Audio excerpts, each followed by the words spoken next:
새벽에 한 주택가 골목에서 벌어진 사건, 영상이 준비되어 있는데 이자연 기자가 그 영상을 보면서 좀 설명을 해주시죠. 네, 당시 영상 보면서 설명을 드리도록 하겠습니다.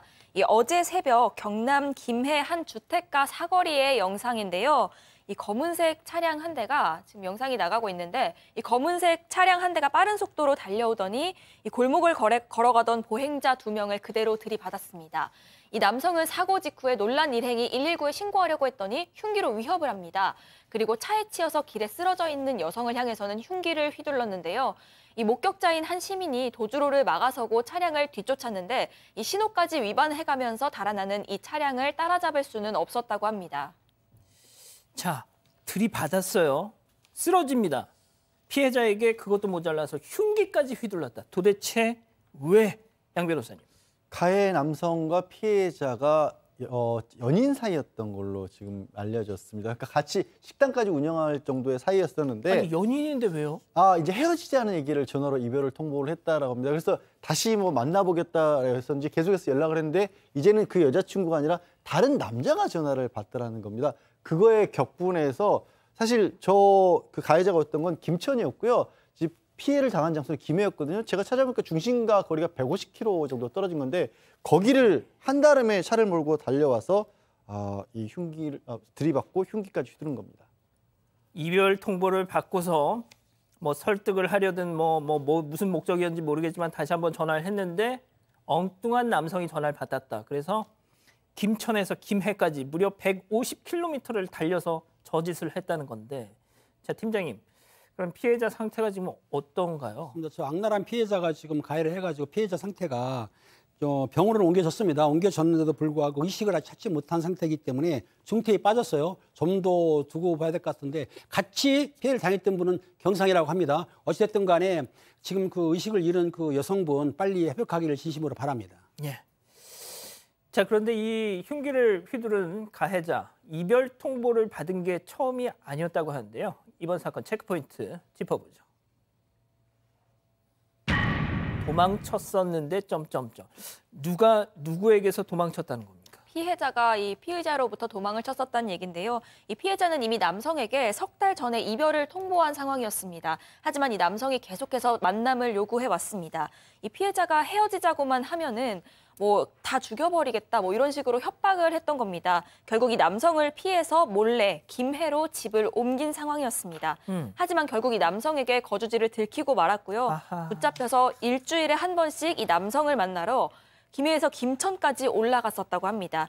이 피해자는 평소에도 이 남성이 헤어져 주지를 않으니까 자신의 지인들에게 너무 힘들다면서도 좋게 잘 달래서 화를 눌러보겠다 이런 얘기를 하기도 했었다고 합니다. 지금 제가 이제 좀 자료를 보고 있는데 양 변호사님 범행 직전에도 전화를 걸어서 계속 협박을 했네요. 예, 계속해서 협박을 했었다라고 하고요. 피해자 같은 경우에도 계속하면 좀 떨어져 보려고 한 열흘 정도를 본인이 일하는 곳에 가게를 운영을 했던 모양입니다. 운영을 안 했다라는 겁니다. 그런데 어떻게 해서도 연락이 닿았는데 다른 사람이 전화를 받았다는 이유로 말씀드렸죠. 그 장거리를 이렇게 밤 시간에 쫓아와서 저렇게 행동을 한 건데 명백히 거의 스토킹 처벌법 위반 정도까지 간 게 아닌가 싶어요. 다만 피해자가 이전에는 협박이나 폭행으로 경찰에 신고를 하지 않았답니다. 그래서 스토킹 처벌법 적용은 어려울 것 같습니다만 어찌됐든 사전에 좀 막았어야 하는 정도의 상황이 아니었나 싶습니다. 그러니까요. 교수님, 이게 진짜 이런 사건들을 너무 많이 전해드리다 보니까 참 이런 말씀은 좀 그렇지만 저 역시도 약간 무뎌진다는 생각이 들거든요. 그러니까 이런 사건 전해드릴 때마다 댓글에 어떤 얘기가 달리냐면 정말 안전하게 헤어져야 되는 방법이 뭘까? 뭘까요? 사실 이제 이런 문제와 연관돼 가지고 요즘에는 연령 구분이 별로 없는 것 같아요. 옛날 같은 경우는 좀 젊은 층을 중심으로 해서 이런 것이 있었는데 지금은 중년도 있고 노년도 있습니다. 아마 이 남성에게는 그 여성이 이별을 통보하고 난 이후에 도주를 하고 난 뒤에는 그 사람을 찾아서 추적을 하고 그리고 나중에 이제 발견을 하고 응징을 하는 게 이 사람에게 있어서는 인생에 있어서의 단기적인 목표가 아마 됐을 거라고 저는 보는데요. 그것은 즉 다시 말해서 이 김천하고 이 김해하고는 앞에 김자는 비슷하지만 이 두 도시의 떨어진 거리는 한 160km 가까이 돼요.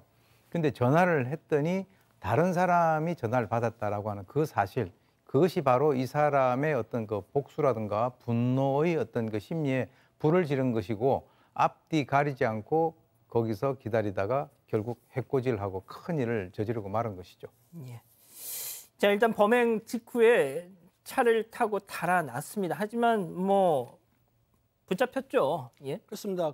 이 범행 후에 자기 차를 타고 도주를 했습니다. 도주를 했는데 도주하다가 이 가해자, 즉 피의자가 경찰에 112에 자수 신고를 했어요. 자수한다고 했습니다. 그러니까 경찰에서 근데 이 자수한다는 내용이 좀 애매했던 것 같아요. 그래서 경찰이 통화를 하면서 설득을 합니다. 보통 우리가 연락 오면 설득을 하거든요. 설득을 해가지고 그 사건 현장에서 수십 킬로 떨어진 경남 창녕의 한 도로에서 그 피의자, 도주한 피의자를 검거를 했는데요. 사건이 발생한 후에 50분 만에 검거를 했습니다. 자, 빨리 한 거죠.